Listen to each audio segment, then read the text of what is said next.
President Duda, dear Andrzej, welcome back to the NATO headquarters. It's always a great pleasure and honor to welcome you here because you are such a staunch supporter of our transatlantic bond of the NATO Alliance. And thank you for your strong personal commitment to NATO and to Europe and North America working closely together.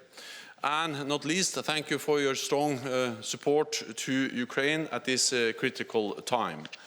Poland makes great contributions to NATO in many different ways. You host one of NATO's battlegroups, you spend well over 2% of your GDP on defense and invest in new modern capabilities. Today, in our meeting, we addressed Russia's illegal war in Ukraine. Almost 1 year since his brutal invasion, President Putin shows no sign that he is preparing for peace. On the contrary, he is launching new offensives and targeting civilians, cities and critical infrastructure.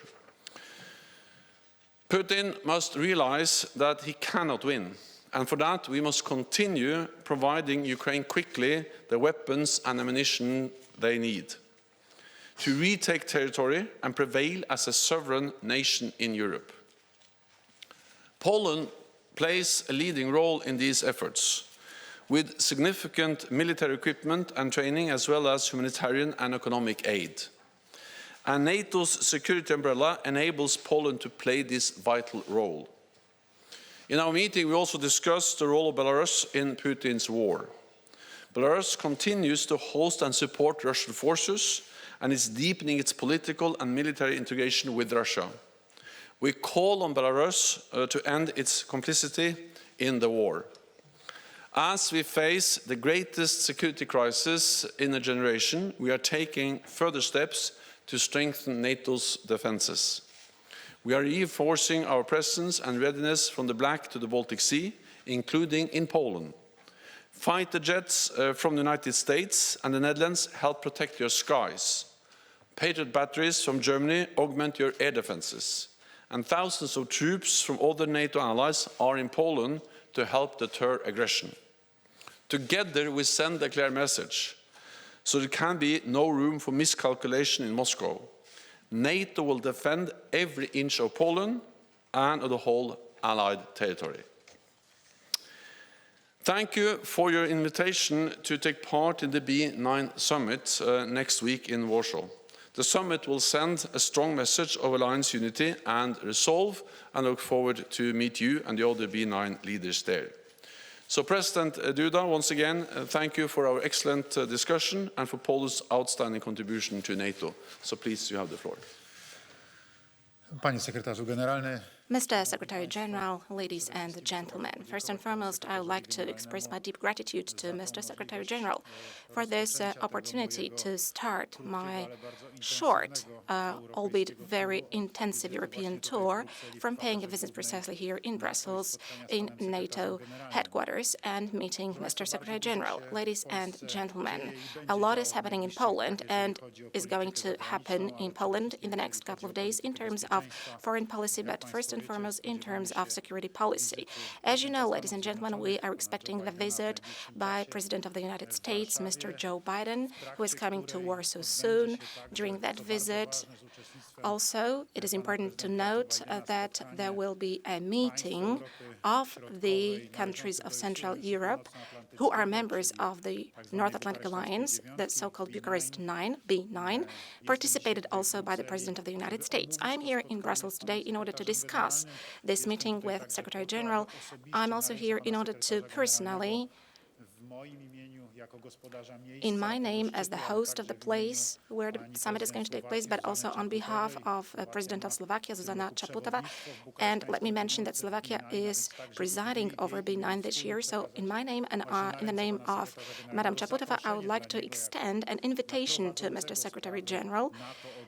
He is the one at the helm of NATO. He has been for many years. So we would like to invite him to take part in that meeting, in B9 meeting, because that presence is of key importance contributes to the alliance as a whole, to the coherence of alliance. It contributes to fostering our cooperation. It is not a separate format. It is just part of NATO, B9, which is cooperating with the whole of it. That is why the presence of Mr. Secretary General is of key importance in this respect. Ladies and gentlemen, we are going to talk about the security situation in our part of Europe, in the eastern flank of NATO. This is the element which is of biggest interest to us, also with a view to the upcoming NATO summit in Vilnius. All of us are preparing to this summit, and this was also the topic of our conversation with Mr. Secretary General.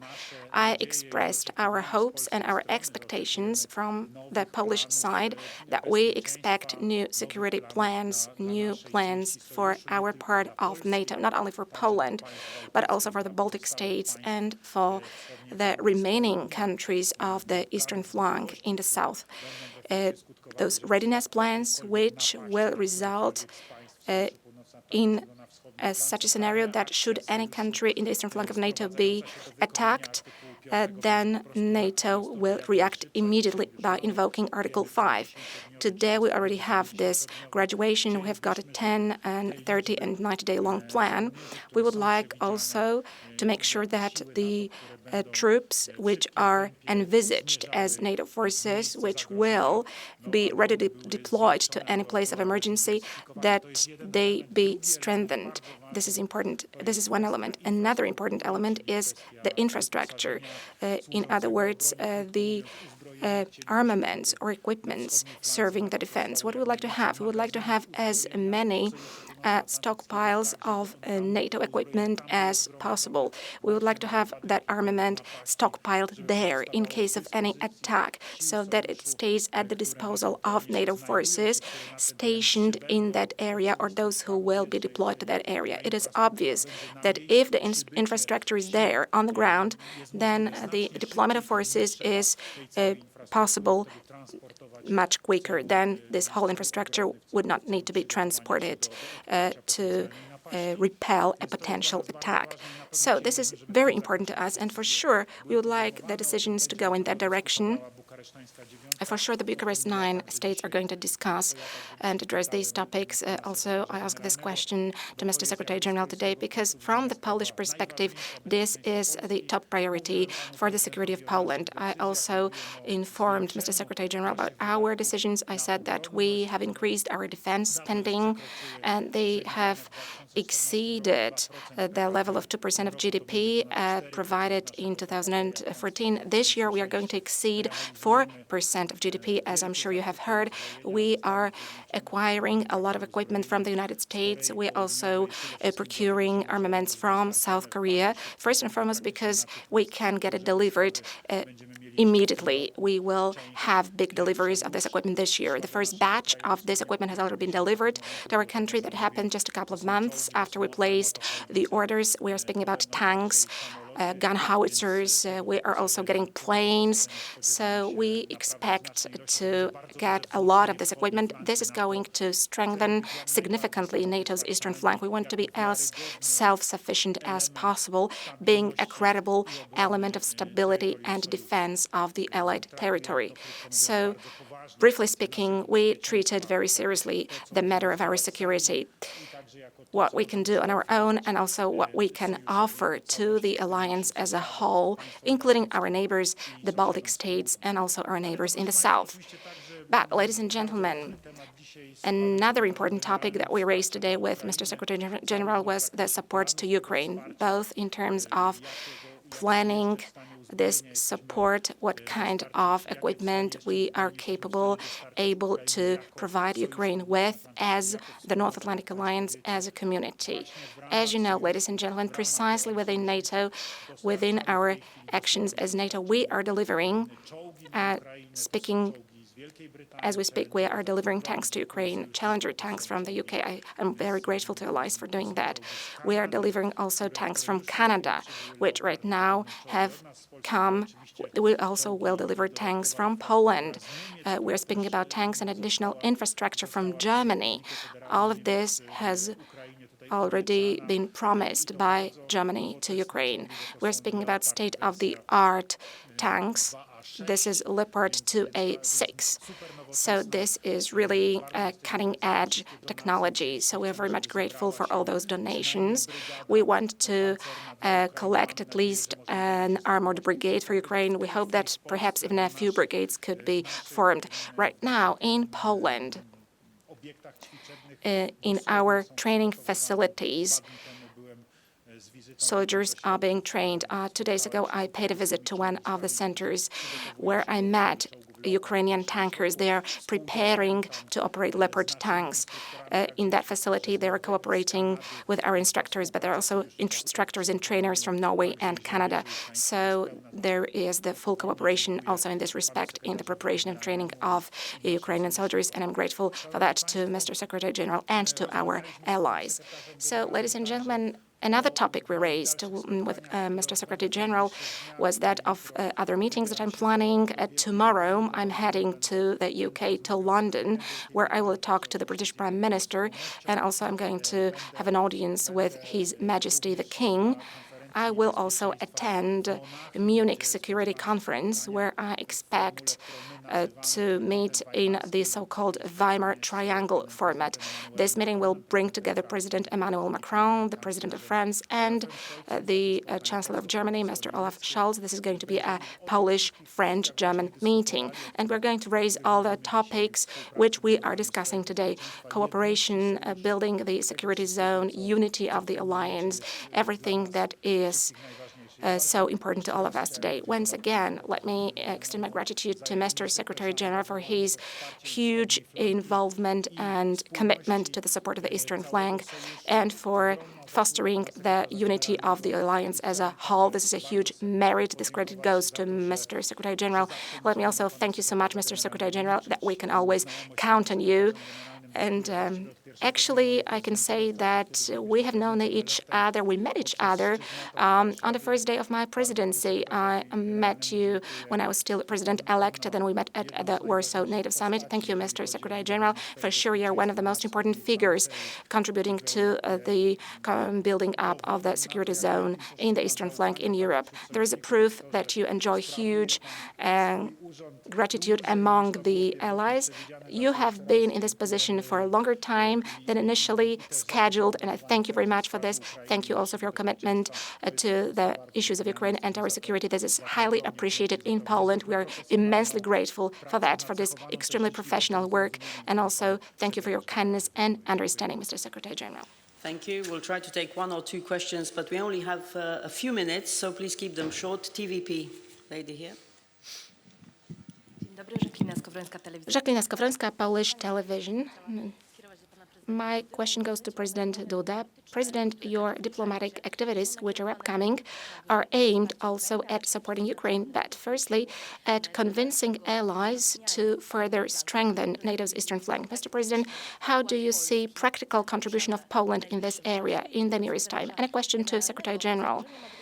I'm asking about the Madrid decisions. Mr. Secretary General, you put forward an initiative to increase the number of NATO troops in Poland, in the Baltic states. You also wanted to scale up the battle groups to the level of brigade. So how is this process going on? Can our region count on positive decisions in this respect in Vilnius? Thank you. Szanowni Państwo, po pierwsze... Ladies and gentlemen, first and foremost, as I said during my opening remarks, our responsibility for the security, first and foremost of Poland, of course, but also our responsibility for NATO as a whole, mainly I'm speaking about our neighbors in NATO's eastern flank, is, among others, implemented through the fact that we are serious, very serious about our allied commitments. For a long time, we have been spending more than 2% of GDP on defense. For a long time, we have been modernizing our armed forces. We have been procuring more modern equipment. We have been increasing the number of Polish soldiers. So recently, In the light of a clear threat of renewed Russian imperialism and potential Russian attack on NATO states, we have intensified all these activities. As I said, more than 4% of GDP, this is how much we are going to spend this year on defense. We are buying new equipment and we're increasing the number of our troops. We are buying new equipment, among others, because, as you know, we are involved in the air policing mission over the Baltic states and also in other places, wherever NATO decides. So we were also present in Iceland in this mission, but also in any other spot where it is necessary to do so as part of a light activity. Our pilots and our jets are ready to serve. We are going to go on with our purchases. We are waiting for F-35 planes from the United States. We are waiting also for F-50 planes from South Korea, which we also ordered. So having said that, I hope that this potential of Polish air forces is going to be significantly boosted in the near future. But apart from that, we are also implementing tasks as part of enhanced forward presence in Latvia. Polish soldiers are there on the ground all the time. Our tank company is deployed there, and it is guarding and securing the NATO area in Latvia. Our soldiers are also present as part of NATO in Romania as well, and they are carrying out their duties and service there. If there is such a need from the alliance, of course, we will be ready, especially if such joint decisions are made. We will be ready also to deploy our soldiers to other regions or to increase our military presence. Allies can count on us. We are talking about these issues. I'm talking with the presidents of the Baltic states. I know there are high expectations, especially given different kinds of threats appearing in our region. There is a hybrid threat emanating from Belarus. For instance, you know about hybrid attacks against our border, which were happening in the last years. We are treating that very seriously. We are supporting our allies as much as we can, and we treat our presence in NATO responsibly. Briefly on the presence in Poland and in the eastern part of the alliance, we have over the last years significantly increased our presence with more NATO troops, but also bilateral presence of the United States in Poland. We have the battle groups, and the decision we made at the Madrid summit was to make those battle groups scalable to brigade level, and in addition to have more pre-positioned supplies and equipment, and then also to have earmarked troops that can quickly reinforce. So this is something which we now are in the process of implementing, but you have to remember also that on top of the increased NATO presence, we have a significant increased presence of US troops over the last years and months in Poland. Okay, I'm afraid this is all we have time for because the Secretary General needs to go to Turkey. This concludes this press point. Thank you. Thank you. Good luck. Thank you so much.